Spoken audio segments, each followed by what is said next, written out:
16 જુલાઈ 2026 Delhi current affair. છેલ્લે સુધી video સાથે બની રહેજો। કરંટ અફેર્સ ઇમ્પોર્ટન્ટ ટોપિક છે, દરેક એક્ઝામમાં પ્રશ્ન પૂછવામાં આવે છે। ટોપિક પર આવીએ। ક્વેશ્ચન નંબર 1 છે, હાલમાં વિશ્વ યુવા કૌશલ્ય દિવસ ક્યારે ઉજવવામાં આવ્યો? તો દર વર્ષે મિત્રો 15 જુલાઈના રોજ વિશ્વ યુવા કૌશલ્ય દિવસ મનાવાય છે। સાથે વિશ્વ પ્લાસ્ટિક સર્જરી દિવસ આ પણ 15 જુલાઈએ મનાવાય। તો બે ઇમ્પોર્ટન્ટ ડે થઈ ગયા છે 15 જુલાઈના। હાલમાં લોર્ડ્સ ક્રિકેટ ગ્રાઉન્ડ પર ટેસ્ટ સદી ફટકારનાર વિશ્વની પ્રથમ મહિલા ખેલાડી કોણ બની છે? તો રાઈટ આન્સર છે એમાં યાસ્તિકા ભાટિયા। ભારતની છે મિત્રો યાસ્તિકા ભાટિયા। ઇંગ્લેન્ડ સામે લોર્ડ્સ ક્રિકેટ ગ્રાઉન્ડમાં 113 રન એમણે બનાવ્યા અને લોર્ડ્સમાં ટેસ્ટ સદી ફટકારનાર વિશ્વની પ્રથમ મહિલા ક્રિકેટર બની ગઈ છે। ભારતનો સૌથી મોટો વૈશ્વિક કાપડ કાર્યક્રમ ભારત ટેક્સ 2026 હાલમાં ક્યાં શરૂ થયું? એ થયું છે ન્યૂ દિલ્હી ખાતે। ન્યૂ દિલ્હીના ભારત મંડપમ ખાતે આની શરૂઆત થઈ। સમયગાળો છે 14 થી 17 જુલાઈ 2026। આયોજક છે ભારત સરકારના કાપડ મંત્રાલયના સહયોગથી ભારત ટેક્સ ટ્રેડ ફેડરેશન। વિશેષતા છે 1600થી વધુ પ્રદર્શકો, 7000થી વધુ ખરીદારો અને અનેક દેશોની ભાગીદારી સાથે ભારતના સમગ્ર ટેક્સટાઇલ વેલ્યુ ચેનનું પ્રદર્શન કરવું। ગુજરાતની કઈ સંસ્થાને ગિનીઝ વર્લ્ડ રેકોર્ડનું પ્રમાણપત્ર એનાયત કરવામાં આવ્યું? તો ઇન્ડેક્સ ટીપી, પૂરું નામ છે ઇન્ડસ્ટ્રીયલ એક્સટેન્શન બ્યુરો। આને મિત્રો K&D કમ્યુનિકેશન લિમિટેડ સાથે મળીને 2 મે 2026 રોજ સુરત ખાતે યોજાયેલા બિઝનેસ એક્સપોઝિશનમાં એક રેકોર્ડ બનાવ્યો હતો, બરાબર।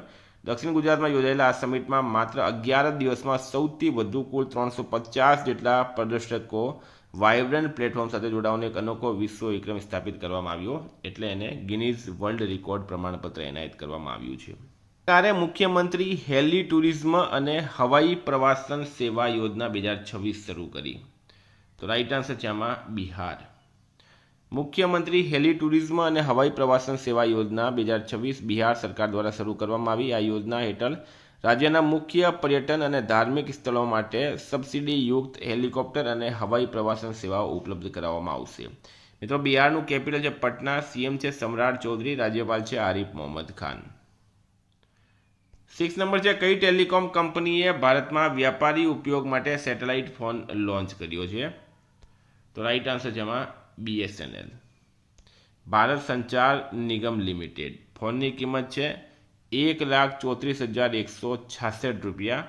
ઉપયોગ છે રક્ષા, આપત્તિ વ્યવસ્થાપન, દરિયાઈ ક્ષેત્ર, ખાણકામ, દૂરના વિસ્તારો અને સાહસિક પ્રવાસ। સુવિધાઓ છે મિત્રો સેટેલાઇટ આધારિત વોઇસ કોલિંગ એન્ડ SMS। હાલમાં કયા રાજ્ય સરકારે તેની મહિલા સમૃદ્ધિ યોજનાનું નામ બદલી નાખ્યું છે? તો રાઈટ આન્સર છે આમાં દિલ્હી સરકારે। દિલ્હી મિત્રો દિલ્હીના રાજ્યનો દરજ્જો પણ છે, દિલ્હી કેન્દ્ર શાસિત પ્રદેશ પણ છે, બરાબર। તો દિલ્હી રાઈટ આન્સર છે આમાં। નવું નામ છે દિલ્હી લક્ષ્મી યોજના। આ જે મહિલા સમૃદ્ધિ યોજના છે એનું નવું નામ રાખવામાં આવ્યું છે દિલ્હી લક્ષ્મી યોજના। દિલ્હીના સીએમ છે રેખા ગુપ્તા અને લાભ કોને મળશે? તો પાત્ર મહિલાઓને દર મહિને 2500ની આર્થિક સહાય કરવામાં આવે છે। CGI સૂર્યકાંતે હાલમાં ટાવર ઓફ જસ્ટિસનું ઉદ્ઘાટન ક્યાં કર્યું? તો હરિયાણાના ગુરુગ્રામ ખાતે, જેનું જૂનું નામ છે ગુડગાંવ, બરાબર। ભારતના મુખ્ય ન્યાયાધીશ જસ્ટિસ સૂર્યકાંતે હાલમાં હરિયાણાના ગુરુગ્રામ ખાતે ટાવર ઓફ જસ્ટિસનું ઉદ્ઘાટન કર્યું। આ ઉત્તર ભારતનું સૌથી મોટું આધુનિક જિલ્લા ન્યાયાલય સંકુલ એટલે કે ડિસ્ટ્રિક્ટ કોર્ટ કોમ્પ્લેક્સ માનવામાં આવે છે। 9 નંબર છે, હાલમાં બ્રિક્સ એમ્પ્લોયમેન્ટ વર્કિંગ ગ્રુપની બેઠક ક્યાં યોજાઈ હતી? તો રાઈટ આન્સર છે હૈદરાબાદ તેલંગાના ખાતે। ત્રીજી, બ્રિક્સ એટલે શું? Brazil, Russia, India, China, south Africa, બરાબર। બ્રિક્સ એમ્પ્લોયમેન્ટ વર્કિંગ ગ્રુપની બેઠક હૈદરાબાદ તેલંગાના 13-14 જુલાઈ 2026 દરમિયાન યોજાઈ હતી। આ બેઠક ભારતની બ્રિક્સ અધ્યક્ષતા હેઠળ યોજાઈ હતી। કોને ફ્રાન્સના લિયોન શહેરમાં આવેલા પ્રતિષ્ઠિત ઇન્સ્ટિટ્યૂટ લ્યુમિયર ખાતે વોલ ઓફ ફિલ્મમેકર્સ પર પ્લેક એટલે કે નામની તકતી આપીને સન્માનિત કરાયા? તો બાહુબલી ફિલ્મના જે ડાયરેક્ટર છે SS રાજામૌલી। ફ્રાન્સના લિયોન શહેરમાં આવેલા પ્રતિષ્ઠિત ઇન્સ્ટિટ્યૂટ લુમેરે ખાતે SS રાજામૌલીને વોલ ઓફ ફિલ્મ મેકર પર તેમના નામની કાયમી પ્લેટ અર્પણ કરીને સન્માનિત કરવામાં આવ્યા છે. 11 છે કયા દેશના જ્યેષ્ઠ વર્ણ મહાવિહારને UNESCO Asia Pacific heritage award 2025 સન્માનિત કરાયો?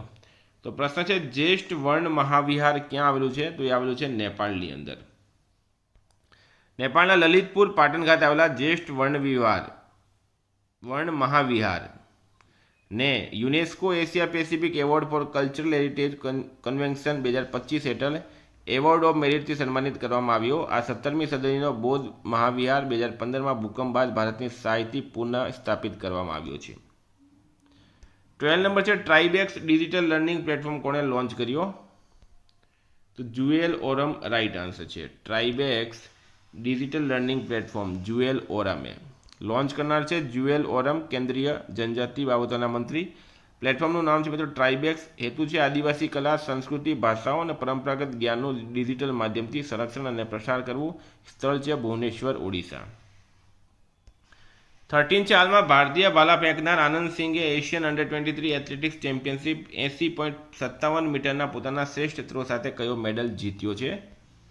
તો મિત્રો એમણે ગોલ્ડ મેડલ જીત્યો અને આયોજન થયું છે ચીનના આર્ડોસમાં. બરાબર, ચીનના આર્ડોસમાં. આ એમનો વ્યક્તિગત શ્રેષ્ઠ થ્રો છે, એ પણ તમને જણાવી દઉં. હાલમાં પ્રકાશિત ગ્લોબલ એર પાવર રેન્કિંગ 2026માં ભારતીય વાયુસેનાનો ક્રમ કેટલો છે? તો મિત્રો ભારતની જે વાયુસેના છે એ 3જા ક્રમે રહી. બરાબર. World directory of modern military એરક્રાફ્ટની 2026ની યાદીમાં ભારતીય વાયુસેનાને વૈશ્વિક સ્તરે 3જા ક્રમે રાખવામાં આવી. ભારતે 2022 પછી 5મી વખત આ સિદ્ધિ હાંસિલ કરી, જેમાં ચીનને પાછળ છોડી દીધું છે. હવે નંબર 1 પર છે યુનાઇટેડ સ્ટેટ્સ એરફોર્સ, સેકન્ડ પર છે રશિયન એરફોર્સ, ત્રીજા નંબર પર છે ભારતીય વાયુસેના, ચોથા નંબર પર છે ચીનની પીપલ્સ લિબરેશન આર્મી એરફોર્સ. હાલમાં લદ્દાખે કયા દેશમાં પ્રીમિયમ ખુબાની જરદાળુ નિકાસ કરવાનું શરૂ કર્યું છે? રાઈટ આન્સર છે મિત્રો આમાં યુએઈ, યુનાઇટેડ અરબ એમિરેટ અથવા તો સંયુક્ત અરબ અમીરાત. ઉત્પાદન છે પ્રીમિયમ તાજી ખુબાની જરદાળુ, નિકાસ લક્ષ્ય છે 1000 મેટ્રિક ટન. ભાગીદાર છે યુએઈ આધારિત લુલ્લુ ગ્રુપ. હાલમાં રક્ષામંત્રી રાજનાથ સિંઘે 13 દિવસીય સૌર વિજય અભિયાન ક્યાંથી લોન્ચ કર્યું? તો રાઈટ આન્સર છે મિત્રો આમાં ન્યૂ દિલ્હી ખાતેથી. પ્રારંભ સ્થળ છે national war memorial new Delhi, સમયગાળો છે 13 દિવસ. અંતિમ સ્થળ છે Kargil war memorial Dras, Ladakh. Theme છે one ride, one nation, one salute. કુલ અંદાજિત અંતર છે મિત્રો 1900 કિલોમીટર. તો વિદ્યાર્થી મિત્રો આ હતા કરંટ અફેર્સના પ્રશ્નો. તમને ટેલિગ્રામમાં જોડાઈ જજો, ત્યાં તમને આની પીડીએફ પણ મળી જશે. બરાબર, ટેલિગ્રામની અંદર નીચે લિંક આપેલી છે. 15 જુલાઈ 2026 રિવિઝન પર આપણે આવડી ગયા. ખાનગી શાળાઓની ફી નિયંત્રણ સંબંધી સુધારા વટહુકમ ક્યાં મંજૂર કરવામાં આવ્યો? પંજાબમાં. સાહિત્ય એકેડમી પુરસ્કાર વિજેતા પુમાનીનું નિધન થયું છે, તેઓ લેખક હતા. વિમ્બલ્ડન ટેનિસ ટુર્નામેન્ટમાં પુરુષ સિંગલ્સ ખિતાબ કોણે જીત્યો? જેનિક સિનરે. ફોન નંબર છે મુખ્યમંત્રી ભૂપેન્દ્ર પટેલે વાઇબ્રન્ટ ગુજરાત રિજનલ કોન્ફરન્સની 4th આવૃત્તિનું ઉદ્ઘાટન કયા શહેરમાં કર્યું? વડોદરામાં. હાલમાં ભારતનું પ્રથમ હાઈ એલ્ટિટ્યુડ મેડિસિન અને પબ્લિક હેલ્થ રિસર્ચ સેન્ટર કયા રાજ્યમાં સ્થાપિત થશે? હિમાચલ પ્રદેશ. પીએમ મોદી દ્વારા ભારતની પ્રથમ હાઇડ્રોજન ટ્રેન ક્યાં લોન્ચ કરવામાં આવી છે? હરિયાણામાં. 8 નંબર છે હાલમાં CSIR Indian institute of chemical technology દ્વારા ભારતની પ્રથમ સ્વદેશી ગ્રીન રેફ્રિજરન્ટ ટેકનોલોજી ક્યાં વિકસાવવામાં આવી? હૈદરાબાદમાં. 9 નંબર છે સેન્ટ્રલ વિસ્ટા પ્રોજેક્ટનું નામ બદલીને શું રાખવામાં આવ્યું? કર્તવ્ય ભવન. અમદાવાદ શહેરમાં નવા પોલીસ કમિશનર બની ગયા છે અનુપમસિંહ ગેહલોત. 11 છે કયા દેશમાં બ્રાહ્મી લિપિવાળી 2000 વર્ષ જૂની વીંટીઓ મળી? થાઇલેન્ડમાં. કયા રાજ્યના શેરિંગ ચોડેન એ માઉન્ટ એલ્બ્રસ પર વિજય મેળવ્યો? સિક્કિમ. ઇટાલીના લોનાટોમાં આયોજિત ISSF શોર્ટગન વર્લ્ડ કપ 2026માં ભારતીય શોર્ટગન શૂટર નીરુ ડાંડાએ ગોલ્ડ મેડલ જીત્યો છે. હાલમાં ભારતે આંતરરાષ્ટ્રીય ફિઝિક્સ ઓલિમ્પિયાડ 2026નું કયું સ્થાન મેળવ્યું? પ્રથમ.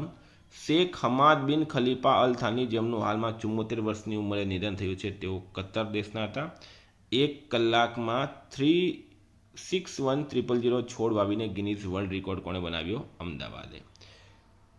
ગઈકાલે પ્રશ્ન પૂછાયો માથાદીઠ આવકમાં રેન્કિંગમાં હાલમાં કયું રાજ્ય ટોચ પર રહ્યું છે? તો સિક્કિમ રાઈટ આન્સર હતું. આજનો પ્રશ્ન છે કયા રાજ્ય સરકારે 16 ઓગસ્ટને આયુષ્માન દિવસ તરીકે ઉજવવાની જાહેરાત કરી? ઓડિશા, પશ્ચિમ બંગાળ, કર્ણાટક